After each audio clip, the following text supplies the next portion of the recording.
Bonsoir mes amis, je vous ai ramené ma façon de faire le couscous doux. C'est un classique de la cuisine orientale maghrébine. C'est la semoule douce, c'est primordial. C'est un plat qu'on se sert, qu'on mange le soir du Ramadan avec ses fruits légères, soyeuses, avec de la cannelle, du sucre. La décoration, ça reste au choix, du lait. Et puis je voulais juste une toute précision. Pourquoi on mange la semoule douce avec des fruits? Parce que ça aide à digérer.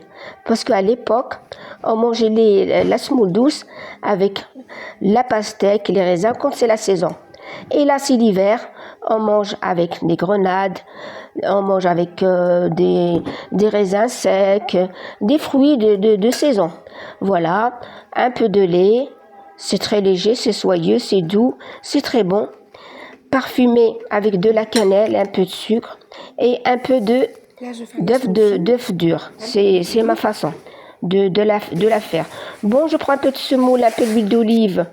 Je mélange tout ça avec un peu d'eau et je laisse reposer. Je passe à la première vapeur.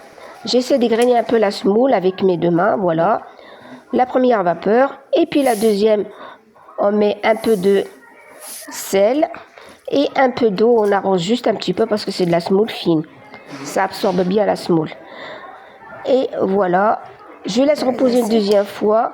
Je présente mes raisins secs, les œufs durs, la garniture que je vais dresser mon assiette. Et voilà, j'ai fini la deuxième cuisson à la vapeur. J'ai mis un peu d'huile d'olive, on peut mettre un peu de beurre. Et voilà, c'est une semoule douce. Je dresse mon assiette, c'est-à-dire mon plat, avec les œufs durs, les fruits torréfiés, c'est-à-dire les amandes, de la cannelle parce que ça donne un goût léger, puis parfumé avec la cannelle, c'est très très bon. Et un peu de sucre. Et voilà, je vous donne ma façon de la faire. Voilà, j'ai réalisé ma semoule douce ce soir avec vous. J'espère que ça vous plaise. Je vous dis à bientôt mes amis et à la prochaine recette. Merci pour votre attention et bon appétit, bon Ramadan.